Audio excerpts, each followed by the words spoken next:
గారిది మరి దైవజనులు మంచి వక్తకులు మరి ఎంతో గొప్ప మరి రెండు రాష్ట్రాలకే కాకుండా భారతదేశంలో ఎందరియో మరి కళ్ళు తెరిపించినటువంటి వ్యక్తి వాస్తవాలను మరి చెప్పుతూ మరి అన్ని మతాలని గౌరవిస్తూ అన్ని మతాలని ప్రేమిస్తూ అందరిని ప్రేమిస్తూ యేసుప్రభు దేవుడు మంచిని పెంచమన్నాడు, ప్రేమను పంచమన్నాడు, మానవత్వంతో జీవించమన్నాడు.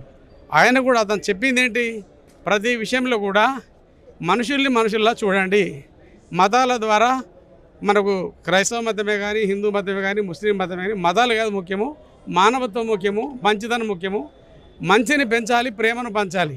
అది ఏ మతంలోనా. ఒక మతాలను ఒక మతాలు దూషించుకోవడంలో అర్థం లేదు. ఈ వాస్తవాలు చెప్పిన దానికి మరి ఇలా ఆయన దారుణమైనటువంటి మరి అది యాక్సిడెంటా, అది డెత్తా, అది తర్వాత ప్రభుత్వము ఆధీనంలో ఉన్నది. మరి వాట్ ఇస్ వాట్ అన్నది అది త్వరలో తెలియనున్నది. అయినప్పటికీ మరి అంటే ఇతర మతాలను గౌరవిస్తూ మన మతాలని మరి బలపరుచుకుంటూ ఒకరికొకరము గౌరవించుకోండి. దేవుని స్థలంలో ఉంచాలి. మనుషుల్లా ఉండాలి. కానీ మనము మృగాలుగా మారి ఒక మతం మీద ఒక మతం ఈర్ష్యలతోని, కక్షలతోని, భేదాలతోని ఇట్లా కొట్లాడుకోండి, ఇట్లా ఒకళ్ళొకళ్ళు చంపుకుంటే తల్లిదండ్రులకు మిగిలేది కన్నీటి ఘోష తప్ప ఇంకేముండదు. కనుక ప్రతి మతంలో నేను భారతదేశంలో ఉన్నటువంటి భారతీయులందరికీ మరి విజ్ఞప్తి చేసేదంటే మనమంతా ఇండియన్సే, మనమంతా హిందువులమే. హిందూ బ్యాక్గ్రౌండ్ నుంచే క్రైస్తవులు కొందరు, ముస్లింలు కొందరు, బుద్ధులు కొందరు, నాస్తికులు కొందరు రకాల టైప్ ఆఫ్ ఇష్టానుసారమైనటువంటి. ఎందుకంటే మనకు స్వేచ్ఛ ఉన్నది, స్వతంత్ర భారతదేశంలో ఉన్నాం కనుక, సెక్యులరు దేశంలో ఉన్నాం కనుక ఇష్టానుసార మతాన్ని పాటిస్తున్నాం. కానీ ఒకటేంటంటే ఏ మతాన్నైనా గౌరవించాలా, ప్రేమించాలా, అందరి పట్ల మంచి స్వభావం కలిగి భగవంతుని రూపంలో ఆరాధిస్తూ మనిషిలా చూస్తూ మానవత్వంతో బ్రతకాలని, మానవత్వంతో మెలగాలని, ఇటువంటి దాడులు, ఇటువంటి గొడవలు, ఇటువంటి కొట్లాటలు మరెప్పుడు జరగకుండా తెలంగాణ రాష్ట్రమే కానీ, తెలుగు రాష్ట్రాలలో కానీ, భారతదేశంలో ఎక్కడ కూడా ఇటువంటి పరిస్థితులు జరగకుండా చూడాలని నేను భారతదేశ ప్రజలందరికీ విజ్ఞప్తి చేస్తున్నాను. మరి మా ప్రవీణ్ గారి యొక్క మరి మరణము అది తీరని లోటు. అది ఎంత అంటే ఇప్పుడు ఎంత బాధపడ్డా ఏదైనా తిరిగి అతన్ని మేము తెచ్చుకోలేము. కనుక అంత గొప్ప మహానుభావుడు మా మధ్యలోనికి వెళ్ళి మరి దూరమైన దానికి మేము చాలా చింతిస్తున్నాం, వేదనతో, దుఃఖంతో ఉన్నాం. యావత్తు రెండు రాష్ట్రాల 8 కోట్ల 9 కోట్ల ప్రజలు బాధతో ఉన్నారు. కనుక దయచేసి అందరూ కూడా మరి కొద్దిగా ఇప్పుడు ఆ లీగల్ ప్రాసెస్ వచ్చే వరకు అందరూ క్రైస్తవులందరూ కూడా, దేవుని బిడ్డలందరూ కూడా ఓపిక సహనంతో ఉండాలి. తర్వాత ప్రభుత్వంతో మనము చర్చల్లో ఈ వాస్తవాలు ప్రభుత్వము బయటపెట్టిన తర్వాత లీగల్గా మనం యాక్షన్ తీసుకోవాలి. కానీ మా దేవుడు నేర్పింది మాత్రం ఒకటే, మంచిని పెంచమన్నాడు, ప్రేమను పంచమన్నాడు. మరి మంచి గురించే బైబిల్ బోధిస్తుంది, మరి ప్రేమ గురించే బైబిల్ బోధిస్తుంది. కానీ మా బైబిల్ మతం కాదు, మా బైబిల్ మతాలకు వ్యతిరేకము. మానవత్వము, మంచితనము, ప్రేమ స్వభావమే మా బైబిల్ నేర్పేది.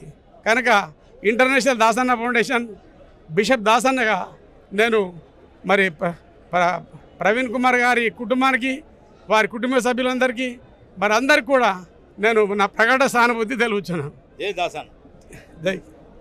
అలాగే ఒక నిమిషం పోస్ట్మార్టం రిపోర్ట్ గురించి పోస్ట్మార్టం రిపోర్ట్ ఏమో వచ్చింది. పోస్ట్మార్టం రిపోర్ట్లో 100% అది మర్డర్ అని, ఆయనపై అనేక గాయాలు ఉన్నాయని, మరి అది వెహికల్ వల్ల అటాక్ అయిందా, మరి కావలసుకొని ఇతరులు చేసిన రాదు ఇప్పుడు మనం చూడండి, మనం చెప్పలేము. కానీ గవర్నమెంట్ పోస్ట్మార్టం రిపోర్ట్స్ బయటపెట్టిన తర్వాత వాస్తవాలు ఏమన్నా తెలిసిపోతాయి. ఇప్పుడు డిబేట్లో టైప్ ఆఫ్ మతాలు, విభిన్న మతాలు, విభిన్న జాతులు భారతదేశంలో ఉన్నాయి కనుక మనము ఒకరినొకరు మనము మాట్లాడుకుంటాం. కానీ మాటల బట్టికే ఉండాలి. కానీ అది కర్రల కాడికి, కట్టెల కాడికి ఈ కొట్టుకోవడం, చంపుకోవడం ఇది పద్ధతి కాదు. ఇది ఏ దేవుడు చెప్పలే, రాముడు చెప్పలే కొట్టుకొని సామని. మొన్న ఛత్తీస్గఢ్లో, జార్ఖండ్లో ఒక మనిషి మీద దునికి జై శ్రీరామ్ అనుకుంటే ఎగిరి అతను చంపారు. ఏ గ్రంథాలు ఒక మనిషిని చంపమని, దేవుడి పేరు మీద చంపమని చెప్పాయి?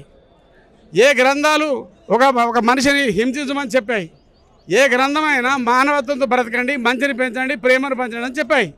కనుక మనము బతికినన్నతులు మరి కొండపోయి మనం చనిపోయిన తర్వాత ఏం కొండపోం, కానీ బతుకున్నప్పుడు మంచి ప్రేమను మరి మంచి మానవత్వంతో బ్రతికి మంచి ప్రేమను చాటించి మంచి పేరు తెచ్చుకొని పేరు ప్రతిష్టతో బతకాలని మరి మా యొక్క బైబిల్ చెబుతున్నది. కనుక దయచేసి ఆ రిపోర్ట్ వచ్చే వరకు వేచి చూద్దాం. రిపోర్ట్ వచ్చిన తర్వాత మరి ప్రభుత్వాలే ల్యాండ్ ఆర్డర్ లీగల్గా యాక్షన్ తీసుకుంటారు. ఇది రిపోర్ట్ ఎప్పుడు వచ్చే ఛాన్సెస్ ఎప్పుడు వస్తాయని అంటే 72 అవర్స్లో వచ్చే అవకాశం ఉంది. అది ఆంధ్ర, తెలంగాణలో కాదు, ఆంధ్రలో. కనుక రిపోర్ట్ అక్కడ వస్తుంది. ఇప్పుడు ఇంకొక 48 అవర్స్లో తెలుస్తాయి వాస్తవాలు. కానీ ఇటువంటి పొరపాట్లు ఇంకా తెలుగు రాష్ట్రాల్లో కానీ దేశంలో ఎక్కడ జరగద్దు. బీజేపీ ప్రభుత్వం వచ్చినప్పటి నుంచి ఈ దాడులు బాగా కొనసాగుతున్నవి. ఇవి జరగద్దు. మంచిని పెంచాలా, ప్రేమను పెంచాలా, ఎవరి దేవుడిని వాళ్ళు ఆరాధించుకోవాలా, ప్రార్థించుకోవాలా, పూజించుకోవాలా. కానీ ఈ పరిస్థితులు జరగకుండా మరి ప్రభుత్వాలు కొద్ది మంచి నిర్ణయాలు తీసుకోవాలని ప్రభుత్వాలకు, తెలుగు రాష్ట్ర ప్రజలకు, తెలుగు రాష్ట్ర ప్రభుత్వాలకు విజ్ఞప్తి చేస్తున్నాడు. ఒక బ్రదర్ వచ్చేసి వి వాంట్ జస్టిస్ ప్రవీణ్ పగడాలని చెప్పేసి మన ముందుకు వచ్చారు. సో మాట్లాడదాం ఒకసారి. సార్తో ఎట్లాంటి అనుబంధం ఉన్నాయి? మీడియా వారికి ప్రత్యేకమైన కృతజ్ఞతలు తెలియజేస్తున్నాను. మరి ఈరోజు మరి మనం 2 రోజుల నుంచి మనం న్యూస్ చూస్తున్నాం. ప్రవీణ్ పగడాల అన్న పేరు తెలియని వాళ్ళు ఎవరు ఉండరు తెలుగు రాష్ట్రాల్లో ముఖ్యంగా. మరి ఎంతో మంచి జ్ఞానవంతంగా దేవుని వాక్యాన్ని సువార్తను ప్రకటిస్తూ అనేక గ్రామాలు తిరుగుతూ ఆయన అనేక సేవలు చేసి ఉన్నారు. అనేక మంది అనాథ పిల్లలను కూడా ఆయన పోషించారని మనం న్యూస్ చూస్తూ ఉన్నాం. మరి అన్నతో నాకు ముఖపరిచయం లేకపోయినప్పటికీ మరి ఈ రోజున ఎంతమంది ముఖపరిచయాలు ఎవరికి తెలియదు, అన్నదమ్ములు రక్త సంబంధాలు కాకపోయినా దేవుని యొక్క ఆత్మీయమైన సంబంధం ద్వారా ఈ రోజున మరి ఇక్కడ రావడం జరిగిందని సికింద్రాబాదు, నేను ఇస్నాపూర్ ప్రాంతం నుంచి మరి ఇక్కడికి రావడం జరిగింది. మరి ఈరోజు అన్న మృతి చూస్తే చాలా అనుమానాస్పదం అనే చెప్పాలి. అనుమానాస్పదంగా ఆయన అక్కడ ఆ బాడీ పడిపోవడం కానీ, ఆ యొక్క మనం బండి మీద చూస్తాం బైక్ యాక్సిడెంట్గా ఇది చిత్రీకరించారు. మరి ఇది ఎలా జరిగిందో అయితే సమగ్ర ఇన్వెస్టిగేషన్ అయితే చేస్తున్నారు పోలీసు వారు కానీ, అటు గవర్నమెంట్ నుంచి కూడా మనకి ఈ రిపోర్ట్స్ అనేది రావాలి. వాళ్ళు 3 రోజుల తర్వాత ఇస్తామని చెప్పి ఉన్నారంట. మరి ఏదేమైనా కానీ మాకైతే న్యాయం కావాలి. క్రైస్తవుల పక్షంగా మీరు ఈ రోజున అనేక మంది ఈ 2 రాష్ట్రాల నుంచి మరి అనేక మంది జనప్రవాహంగా ఈ రోజున ఇక్కడ మనం రావడం చూస్తున్నాం. అలాగే రాజమండ్రిలో కానీ ఆ ప్రభుత్వ ఆసుపత్రి ఎదుట కానీ వాళ్ళు నిరసన వ్యక్తం చేశారు. ఇదైతే ఇదైతే యాక్సిడెంట్ కాదు అని వాళ్ళు మనం 2 రోజుల నుంచి న్యూస్ ఛానల్ కానీ మరి మీడియా వాళ్ళు చాలా సహకరిస్తున్నారు. వాళ్ళకి ఎంతగానో ధన్యవాదాలు. అలాగే గవర్నమెంట్ కూడా, మన ఆంధ్రప్రదేశ్ గవర్నమెంట్ కూడా స్పందించి దీనికి తగిన న్యాయం జరిగించి పోలీసు వారి చేత తగిన ఇన్వెస్టిగేషన్ అనేది చేయించాలని మేము కోరుకుంటున్నాం.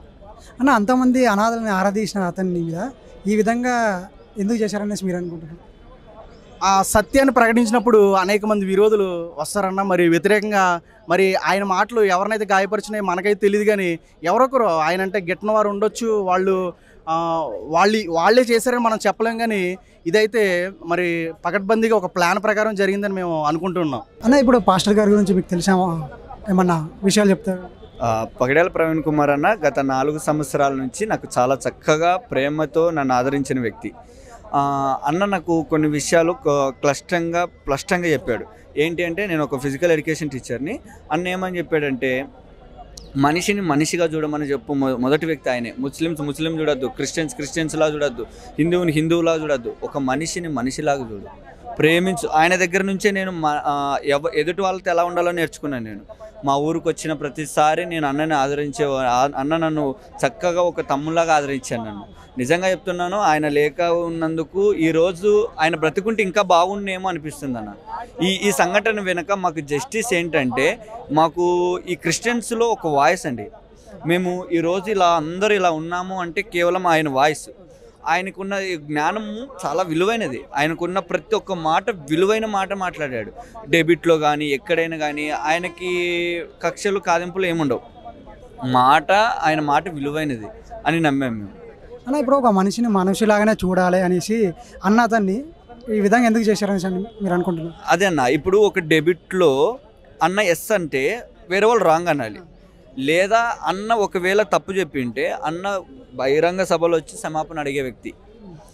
ఎందుకు ఇలా జరిగింది? అదే జస్టిస్ కావాలి. ఈరోజు పవన్ కళ్యాణ్ గారు, తర్వాత చంద్రబాబు నాయుడు గారు దీన్ని దృష్టికి తీసుకెళ్లారు. ఇప్పుడు ఇంతమంది, ఇన్ని జనాలు ఎంతమంది నుంచి వస్తున్నారంటే జస్టిస్ అడుగుతున్నాం ఈ ప్రభుత్వాన్ని. ఇది దయచేసి ప్రభుత్వం మాకు జస్టిస్ న్యాయం జరగాలి. అది ఎక్కడి నుంచి జరిగింది, అన్నకి ఏ విధంగా జరిగింది?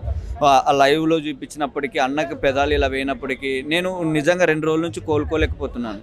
మాకు ఆ వాయిస్ లేదేమని. ప్రభుత్వం నుంచి మీకు ఎలాంటి సపోర్ట్ కావాలని కోరుకుంటారు? ఖచ్చితంగా దీని వెనుకున్న కుట్ర ఏంటో మాకు ఇస్తుందని నమ్ముతున్నామన్న ప్రభుత్వాన్ని. ఖచ్చితంగా ఇలా ఇస్తేనే నెక్స్ట్ ప్రభుత్వం ఇలా ఏర్పడడానికి ఉపయోగపడుతుంది.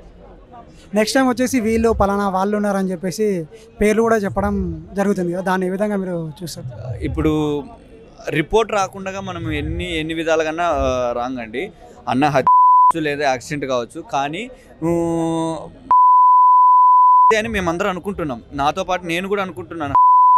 దాని వెనుకున్న నిజమేంటో చెప్పాలి ప్రభుత్వం. ఎస్పీ గారు వీళ్ళందరూ ఆధ్వర్యం తీసుకొని నిజాన్ని నిక్రంగా చెప్పాలని నేను కోరుకుంటున్నాను. అన్న ఇది ఎట్లా న్యాయం కోరుకుంటున్నాను ఇప్పుడు మీరు? ఇప్పుడు అన్న చేసే పరిచయాల్లో చాలా బాగా అంటే పీదులకు చాలా మందికి అంటే పరిచయం చేశారు, సేవ చేశారు. వాళ్ళకి న్యాయం జరగాలి.